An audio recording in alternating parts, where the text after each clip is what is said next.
Hi, welcome to my channel. ഇന്ന് നമുക്ക് നല്ലൊരു ബിരിയാണി എങ്ങനെ ഉണ്ടാക്കുന്നതെന്ന് നോക്കിയാലോ.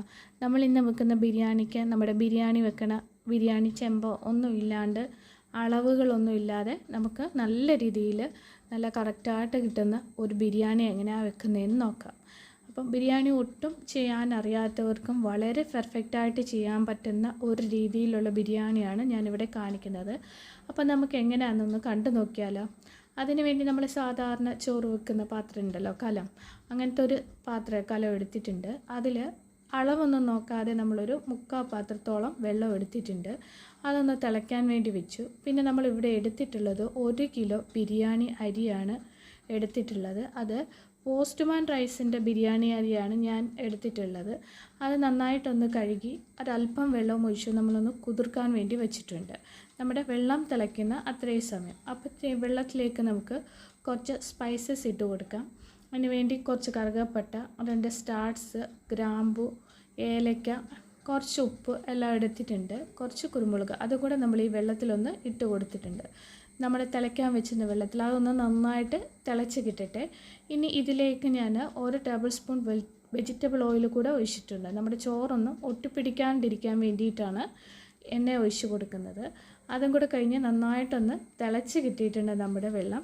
ഇത്രയും മതി. ഇനി നമ്മൾ കുതിരാൻ വെച്ചിരുന്ന ആ വെള്ളം ഒന്ന് ഊറ്റി കളഞ്ഞിട്ട് നമുക്ക് അരി ഈ കലത്തിലേക്ക് ഇട്ട് കൊടുക്കാം. നമുക്ക് കുറച്ചായിട്ട് കോരി അതിലേക്ക് ഇട്ട് കൊടുക്കാവേ. നമ്മൾ എടുത്തു വച്ചിരിക്കുന്ന വെള്ളം നന്നായിട്ട് തിളച്ചതിന് ശേഷം മാത്രമാണ് നമ്മൾ അരി ഇട്ട് കൊടുത്തിരിക്കുന്നത്.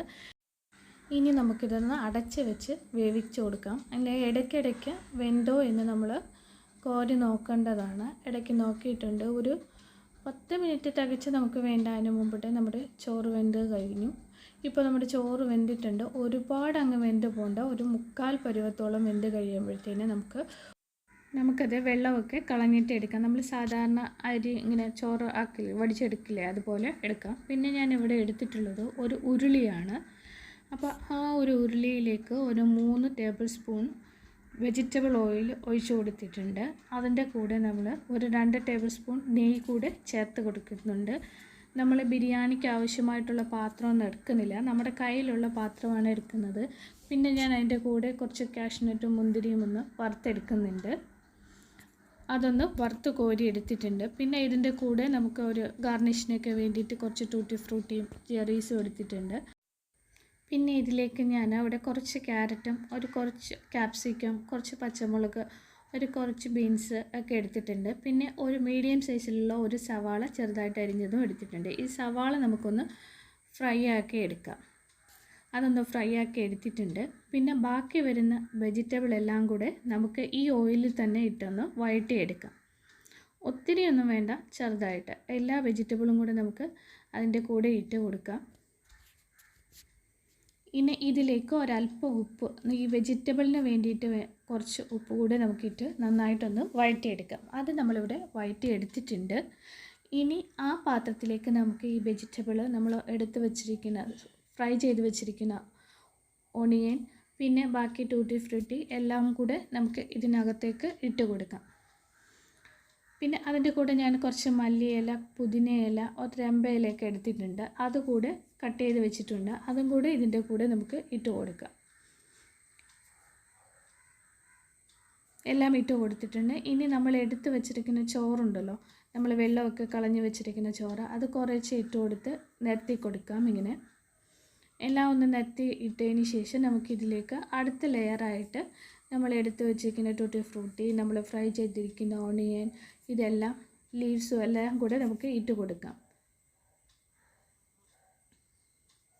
ഇട്ട് കൊടുത്തിട്ടുണ്ട്. ഇനി നമുക്ക് അടുത്ത ലെയറും ഇതുപോലെ തന്നെ ചെയ്തെടുക്കാം. പിന്നെ നമുക്ക് ചോറിട്ട് കൊടുക്കാം. അടുത്തായിട്ട് വീണ്ടും നമുക്ക് ഈ രീതിയിൽ തന്നെ നമുക്ക് വെജിറ്റബിൾസും ഫ്രൂട്ട്സും എല്ലാം കൂടി ഇട്ട് കൊടുക്കാം. നമ്മൾ ഈ ബിരിയാണി വെക്കാൻ വേണ്ടിയിട്ട് സെപ്പറേറ്റ് ബിരിയാണി പാത്രമോ ഒന്നുമില്ല, നമ്മുടെ കയ്യിലുള്ള പാത്രങ്ങൾ വെച്ചിട്ടാണ് നമുക്ക് നല്ല രീതിയിൽ റെഡിയാക്കാൻ പറ്റും. എല്ലാം ഇട്ട് കഴിഞ്ഞിട്ടുണ്ട്. ലാസ്റ്റായിട്ട് നമ്മൾ ബാക്കി വന്നിട്ടുള്ള എല്ലാം കൂടെ അതിൻ്റെ മുകളിൽ ഇട്ട് കൊടുക്കുന്നുണ്ട്.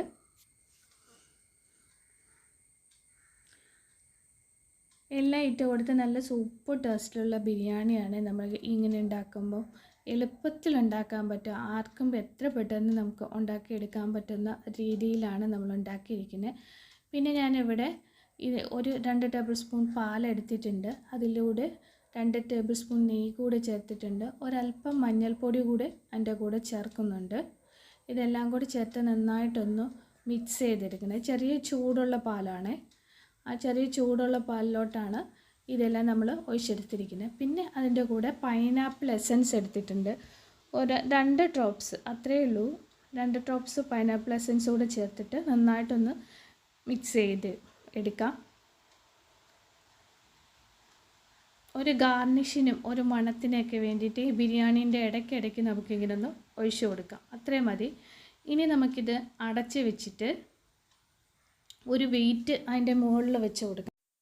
പിന്നെ നമ്മൾ അതിൻ്റെ ഫ്ലെയിമെല്ലാം ഓഫ് ചെയ്തിട്ടാണ് ഈ വെയിറ്റ് വെച്ച് കൊടുക്കുന്നത്. പിന്നെ ചിക്കൻ കറി വെക്കുന്നതാണ്. നമ്മൾ ചിക്കൻ കറി വെക്കാൻ എല്ലാവർക്കും അറിയില്ല. അതുമാത്രമല്ല, നമ്മൾ നേരത്തെ ഒരു ചിക്കൻ കറീൻ്റെ വീഡിയോ ഇട്ടിട്ടുണ്ട്, അതുകൊണ്ട് അത് കാണിക്കുന്നില്ല. നമ്മുടെ ബിരിയാണിക്ക് വേണ്ടിയിട്ട് നമ്മൾ സെപ്പറേറ്റാണ് ചിക്കൻ കറി ഉണ്ടാക്കുന്നത്. നമ്മൾ അതിൻ്റെ കൂടെ ചേർത്ത് ഉണ്ടാക്കുന്നില്ല. ഇതൊരു സ്പെഷ്യൽ മസാലയാണ്. ഇത് ചേർത്ത് ഉണ്ടാക്കുന്ന ഒരു ചിക്കൻ കറീൻ്റെ വീഡിയോ അടുത്തൊരു പ്രാവശ്യം ഇടുന്നതായിരിക്കും. ഈ ഒരു മസാല ചേർത്ത് ഉണ്ടാക്കുമ്പോൾ നല്ല ടേസ്റ്റാണ്. ഇത് നമ്മുടെ ബിരിയാണിക്ക് ഒത്തിരി ടേസ്റ്റ് കിട്ടും. നമ്മുടെ ബിരിയാണി റെഡി ആയിട്ടുണ്ട്. ഇനി നമുക്കിതെല്ലാം തുറന്ന് നോക്കാം. നല്ല മണത്തിൽ നല്ല അടിപൊളിയായിട്ട് നമുക്ക് നമ്മുടെ ബിരിയാണി കിട്ടിയിട്ടുണ്ട്. ഓരോ ചോറും സെപ്പറേറ്റ് ആയിട്ടാണ് കിട്ടുന്നത്.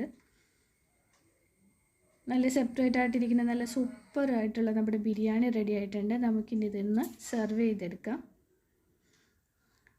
നമ്മൾ എളുപ്പത്തിൽ നമുക്ക് ബിരിയാണി ഉണ്ടാക്കാൻ അറിയില്ല എന്ന് പറഞ്ഞ് മാറ്റി വെക്കണ്ട. അപ്പം നല്ല സൂപ്പറായിട്ട് നമുക്ക് പാത്രങ്ങളൊന്നും ഇല്ലെങ്കിൽ നമുക്ക് ഉണ്ടാക്കാൻ പറ്റുന്ന ഒരു ബിരിയാണിയാണിത്.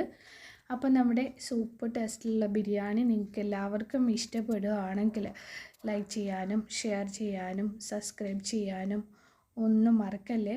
ഇതുവരെ സപ്പോർട്ട് ചെയ്തുകൊണ്ടിരിക്കുന്ന എല്ലാവർക്കും നന്ദി. അപ്പോൾ അടുത്തൊരു വീഡിയോയുമായിട്ട് നമുക്ക് വീണ്ടും കാണാം. അപ്പോൾ ഇതുവരെ സപ്പോർട്ട് ചെയ്ത എല്ലാവർക്കും നന്ദി. Thank you.